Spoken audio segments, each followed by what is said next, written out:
رب پر ایمان لے آیا۔ اب بادشاہ غصے میں بوکھرا گیا، اس نے ایک بہت بڑا گڑھا کھدوایا اور اس میں آگ جلوائی۔ جب آگ کے شعلے خوب بلند ہونے لگے تو ایمانداروں کو پکڑ پکڑ کر اس آگ میں اس نے ڈلوانا شروع کر دیا، یہاں تک کہ 77 مومنین 77 ایمان والوں کو آگ میں جلا ڈالا گیا۔ آخر میں ایک ایمان والی عورت کو لایا گیا کہ جس کے ہاتھ میں بچہ تھا، گود میں بچہ تھا۔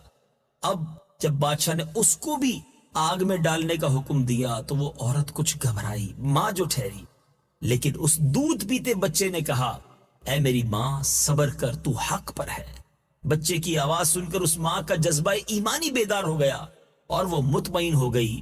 پھر ظالم بادشاہ نے اس مومنہ کو اس کے بچے کے ساتھ آگ میں پھینک دیا۔ اے میرے میٹھے اسلامی بھائیو، واقعہ تو بھی آگے بیان کرنا ہے، مگر کیا درس ہے، کیا واقعہ ہے۔ ہم تو گھر بیٹھے مومن بنے، ہمارے ماں باپ مسلمان تھے، ہمارے کانوں نے پہلی آواز اللہ اکبر کی سنی۔ ایسا بھی دور آیا اس دنیا میں کہ کلمہ پڑھنے والوں کو کاٹا گیا، کلمہ پڑھنے والوں کو جلا دیا گیا۔ ہم اپنے ایمان کی کب قدر کریں گے؟ اللہ کی اس نعمت کا کب شکر ادا کریں گے؟ اور کب اپنے اس ایمان کی سلامتی کی فکر کریں گے؟ اے میرے میٹھے اسلامی بھائیوں، ہم بڑے خوش نصیب ہیں جنہیں ایمان ملا ہے۔ نبی پاک علیہ الصلوۃ والسلام کی امت میں ہمیں شامل کیا گیا ہے۔ اللہ کا اس نعمت پر خوب شکر بھی ادا کیجئے اور اسی کے شکرانے میں رب کی نافرمانی سے بچیے۔ جس کریم نے ہمیں اتنی آسانی سے ایمان عطا کیا ہے، ہمیں اس کریم کی نافرمانی نہیں کرنی چاہیے۔ آگے چلتے ہیں اس واقعے میں کہ بادشاہ اور اس کے ساتھی جو تھے اس گھڑے کے کنارے مومنین کے آگ میں جلنے کا منظر کرسیوں پر بیٹھ کر دیکھ رہے تھے اور اپنی کامیابیوں پر خوشی منا رہے، کہہ لگا رہے تھے۔ ایک دم قہر الہی نے ظالموں کو اپنی گرفت میں لے لیا۔ وہ اس طرح کہ خندق کے آگ کے شعلے اس قدر بھڑک کر بلند ہوئے کہ بادشاہ اور اس کے ساتھیوں کو بھی آگ کی لپیٹ میں لے لیا اور سب کے سب لمحہ بھر میں جل کر راکھ ہو گئے، اور باقی تمام دوسرے مومنین کو اللہ تعالیٰ نے ان کفار اور ظالموں کے شرور سے بچا لیا۔ میٹھے اسلامی بھائیوں، اس واقعے سے کیا سبق ملا؟ عموماً خدا کی طرف سے امتحان ہوا کرتا ہے اور بوقت امتحان مومنین کو بلاؤں اور مصیبتوں پر صابر و شاکر رہنا ہی ان کے امتحان کی کامیابی ہوتا ہے۔ یہ بھی معلوم ہوا کہ ایمان کامل کی نشانی یہی ہے کہ راہ خدا میں جو مشکلات آئیں، جو پریشانی آئے، ان مصیبتوں اور تکلیفوں سے گھبرا کر کبھی تذبذب میں، ہیزیٹیشن میں مبتلا نہیں ہوتے، بلکہ مومن خواہ پھولوں کے ہار کے نیچے ہو یا تلوار کے وار کے نیچے ہو، پانی میں غرق کیا جائے یا آگ کے شعلوں میں جلایا جائے، ہر حال میں بہر صورت وہ اپنے ایمان پر استقامت و استقلال کے ساتھ پہاڑ کی طرح قائم رہتا ہے اور اس کا خاتمہ ایمان پر ہی ہوتا ہے۔ یہ وہ سعادت عظمیٰ ہے جس کو نصیب ہو جائے اس کی خوش بختیوں کی معراج ہو جاتی ہے، اور وہ خدا عز و جل اور اس کے رسول علیہ الصلوۃ والسلام کی بارگاہ میں وہ قرب حاصل کر لیتا ہے کہ آسمانوں کے فرشتے اس کے اعلیٰ مراتب کی سر بلندیوں کے مداح اور ثناخواں بن جاتے ہیں۔ اللہ مجھے بھی آپ کو بھی جوش ایمانی نصیب فرمائے، ایمان کی قدر کرنا نصیب فرمائے، قرآن پاک پڑھنا اور اسے سمجھنے کا جذبہ نصیب فرمائے۔ حضرت آدم کے ہر بار یعنی بی بی حوا رضی اللہ تعالیٰ عنہ کے یہاں جب پریگننسی ہوتی تھی، حمل ہوتا تھا، تو ایک لڑکا پیدا ہوتا، ایک لڑکی پیدا ہوتی۔ اللہ کی شان دیکھیں، اللہ نے اس نسل انسانی کو کس اپنے حکمت بھرے انداز میں چلایا کہ ہر حمل میں ایک لڑکا پیدا ہوتا، ایک لڑکی پیدا ہوتی، اور جب اگلے حمل میں ایک اور لڑکا لڑکی پیدا ہوتی تو ان کا آپس میں نکاح ہو سکتا تھا۔ یعنی مثال کے طور پہ ایک باری میں جو لڑکا اور لڑکی پیدا ہوتے وہ بھائی بہن کہلاتے تھے، مگر اگلی باری میں جو لڑکا لڑکی پیدا ہوتے وہ ان کے بھائی بہن نہیں، اس حوالے سے نہیں ہوتے تھے کیونکہ ان کا نکاح جائز تھا، اور یہ اس زمانے کی شریعت میں جائز تھا، اور اس لیے ضروری تھا کہ اسی سے نسل انسانی نے آگے بڑھنا تھا۔ اب اللہ کی شان دیکھیں کہ حضرت آدم علیہ السلام کے جو دو بیٹے تھے، قابیل اور حابیل۔ پہلے قابیل پیدا ہوتا ہے۔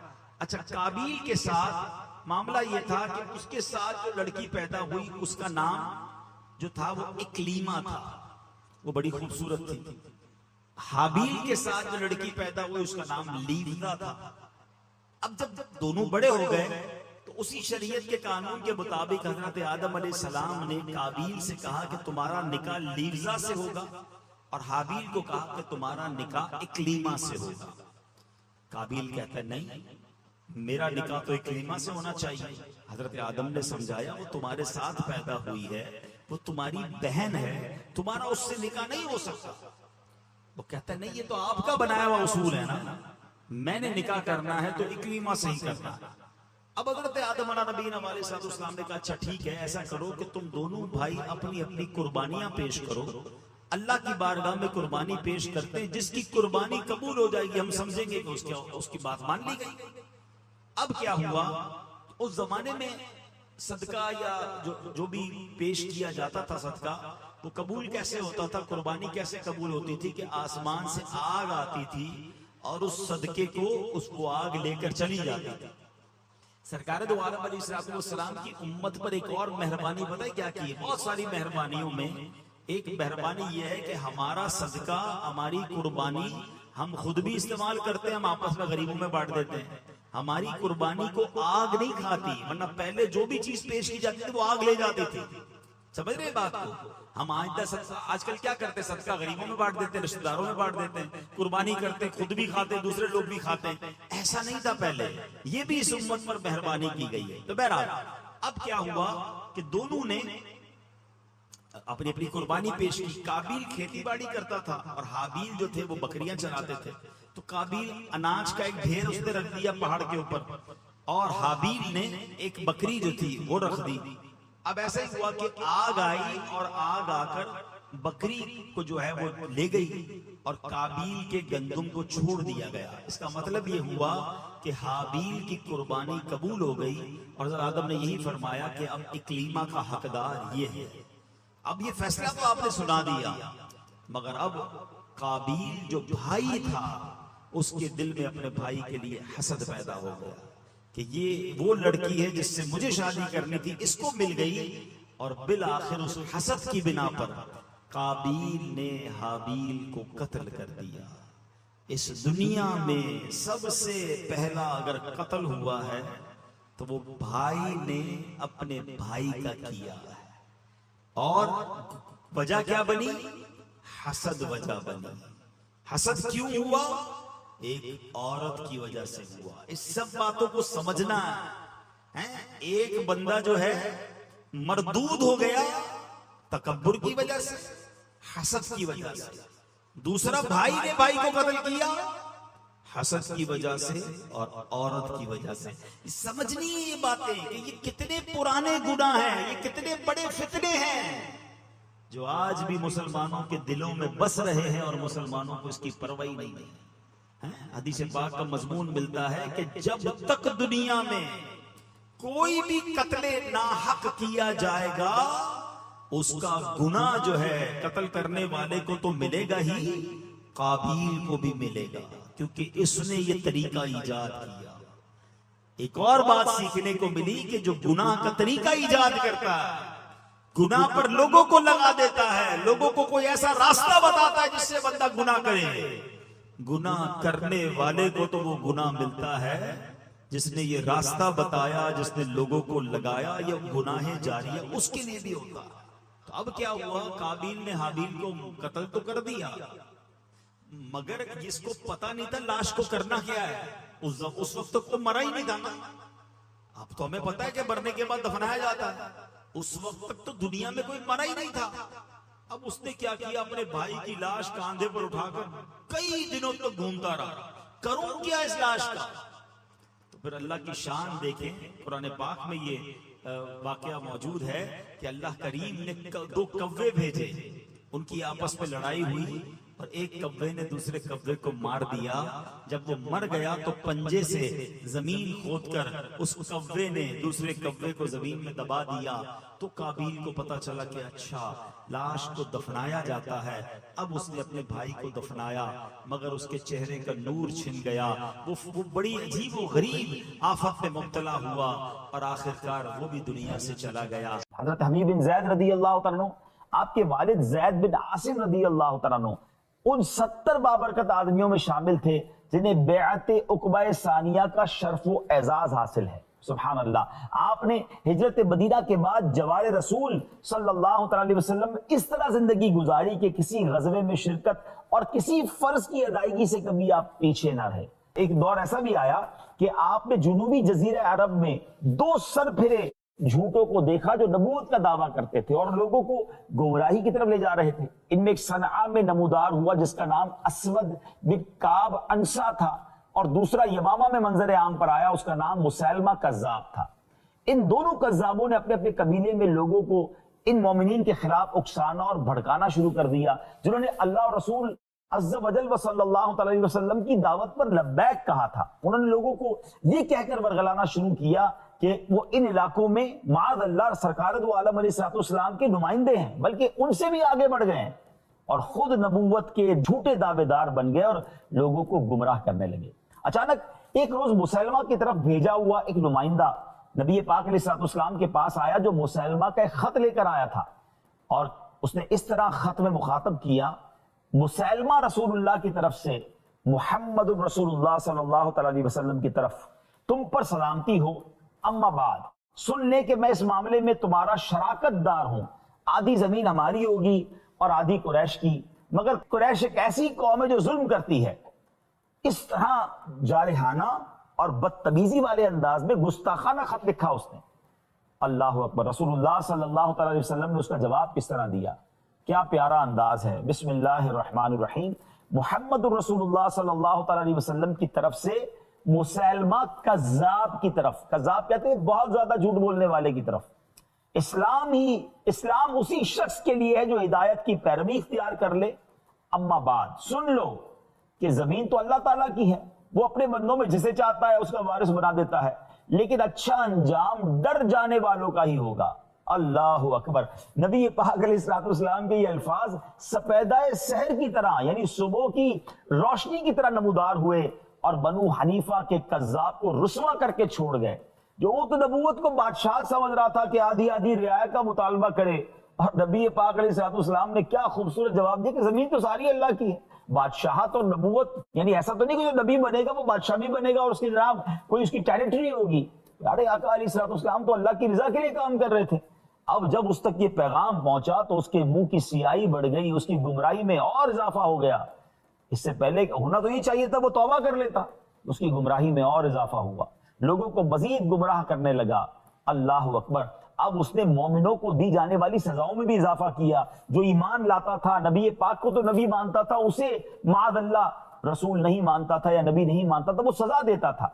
نبی پاک علیہ السلام نے اب جب صورتحال کو دیکھا تو ایک خط لکھنے کا فیصلہ کیا اور اس کی حماقتوں سے اسے منع کرنا چاہتے تھے.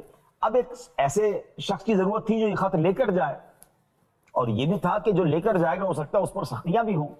مگر قربان جائیے حضرت حبیب بن زید رضی اللہ تعالیٰ کی بہادری پر، آپ کی شجاعت پر، اور آپ کی نبی پاک علیہ السلام سے محبت پر اور عقیدہ ختم نبوت کی حفاظت پر، کہ آپ نے کہا حضور میں یہ سفر کرنے کے لیے تیار ہوں. تو خط لیا اور بڑی تیزی کے ساتھ اس علاقے میں پہنچے. اور جب نبی پاک علیہ السلام کا خط مسیلمہ کے حوالے کیا، مسیلمہ نے جب وہ خط کھولا تو نور و ضیاء جو اس خط سے اس سے ضیائیں نکلتی ہیں، اس نے اس کی آنکھیں اندھی کر دی اور اس کا غرور اور ضلالت جو ہے وہ اور بڑھ گئی. مسیلمہ کذاب نے اپنی قوم کے ایک روز اکٹھے ہو کر کہا کہ رسول پاک علیہ السلام کے جو پیغام لے کر آئے ہیں حبیب بن زید، ان کو لایا جائے. اچھا، اس سے پہلے ان کو بہت زیادہ شدید زخمی کر دیا گیا تھا، ان پر بڑا ظلم کیا گیا تھا، اور مسیلمہ یہ سمجھتا تھا کہ اب دربار میں جب انہیں بلاؤں گا پہلے زخموں سے چور چور ہوں گے تو یہ میری بھی نبوت کا اقرار کر لیں گے اور میرے لوگ سمجھ جائیں گے کہ رسول پاک علیہ السلام کی طرف سے جو پیغام لے کر آئے ان کا دیکھیں عقیدہ بھی چینج ہو گیا. تو اب جب حضرت حبیب بن زید کو لایا گیا اور پہلے وہ بہت زیادہ زخمی تھے، جسم پر نشانات پڑے ہوئے تھے، تو مسیلمہ کو تو یہ امید تھی کہ مجھ پر ایمان لے آئیں گے. تو مسیلمہ کذاب نے بڑے کر و فر کے ساتھ کہا کہ تم یہ شہادت دیتے ہو کہ محمد رسول اللہ صلی اللہ علیہ وسلم اللہ کے رسول ہیں؟ حبیب بن زید نے کہا کہ ہاں میں بالکل گواہی دیتا ہوں کہ محمد رسول اللہ صلی اللہ علیہ وسلم اللہ کے رسول ہیں. جب یہ سنا تو اس کا چہرہ کا رنگ بدلنے لگا، مگر کہتا کیا تم یہ بھی گواہی دیتے ہو کہ میں بھی اللہ کا رسول ہوں؟ حضرت حبیب بن زید کہتے ہیں کہ میں تو بہرا ہوں، میں سنتا ہی نہیں، مجھے تمہاری آواز نہیں آ رہی ہے. جب یہ کہا تو مسیلمہ کو تو جس کو کہتے ہیں کاٹو تو خون نہیں، سارے دربار میں ذلیل و رسوا ہو گیا کہ یہ کیسے سرکار علیہ السلام کے امتی ہیں کہ اتنی مار کھانے کے باوجود بھی ان کا عقیدہ ذرا سا 1 انچ بھی آگے پیچھے نہیں ہوا. اللہ اکبر. اب اس نے اپنے جلاد کو بلایا کہ فوراً ان کا ایک ہاتھ کاٹ دو، تلوار مارو انہیں۔ ان ظالموں نے آپ کا ایک ہاتھ کاٹ دیا۔ پھر حبیب بن زید سے پوچھا جاتا ہے کہ کیا تم گواہی دیتے ہو محمد صلی اللہ علیہ وسلم اللہ کے رسول ہیں؟ کہتے ہیں بالکل گواہی دیتا ہوں، میرے آقا محمد رسول اللہ صلی اللہ علیہ وسلم اللہ کے رسول ہیں۔ پھر کہا تم یہ گواہی دیتے ہو کہ میں بھی اللہ کا رسول ہوں؟ حضرت حبیب بن زید کہتے ہیں مجھے تمہاری آواز نہیں آ رہی ہے، میں تمہاری آواز سننے سے قاصر ہوں۔ پھر غیظ و غضب میں آ گیا، دوسرا بازو بھی کاٹ دیا گیا، پھر سوال کیا گیا، پھر یہی جواب ملا، ایک ایک کر کے آپ کے جسم کے اعضاء کاٹ دیے گئے۔ مگر قربان جائیے حضرت حبیب بن زید رضی اللہ تعالیٰ عنہ کے ایمان پر، عقیدہ ختم نبوت پر کیسی مضبوطی ہے کہ وہ بوٹیاں کرتے رہے، وہ آپ کے جسم کو کاٹتے رہے، آپ شہید ہو گئے، مگر آپ کے پایا استقلال میں، آپ کے ایمان میں ذرہ برابر بھی فرق نہیں آیا۔ سرکار دو عالم علیہ السلام کو جب یہ اطلاع ملی کہ حضرت حبیب بن زید شہید ہو گئے، آپ نے بڑا صبر کا مظاہرہ کیا، کیونکہ اللہ تبارک و تعالیٰ نے آپ کو یہ خبر دے دی تھی کہ مسلمہ کذاب کا آگے جا کر انجام کیا ہونا ہے۔ ناظرین، اس واقعے سے جہاں حضرت حبیب بن زید رضی اللہ تعالیٰ عنہ کی قربانی، آپ کا صبر، اسلام کے لیے آپ کی جو جس کو کہیے کہ استقلال ہے، عزم ہے، اس کا پتہ چلتا ہے، اور یہ بھی پتہ چلتا ہے کہ عقیدہ ختم نبوت میں ہمیں کتنا پکا ہونا چاہیے۔ ہمارے کان بھی ایسی باتیں سننے کے لیے بہرے ہونے چاہیے۔ ہم سب کا یہ فائنل ڈیسیژن اور عقیدہ ہے۔ یاد رکھیے، جس طرح اللہ کو ایک ماننا ہمارے ایمان کے لیے ضروری ہے، اس طرح جناب رسول اللہ صلی اللہ تعالی علیہ وسلم کو اللہ کا آخری نبی ماننا بھی یہ ہمارے ایمان کا ویسے ہی تقاضا ہے۔ اس عقیدے کو خود بھی مضبوط کیجئے، اپنے بچوں کو بھی یہ سکھائیے۔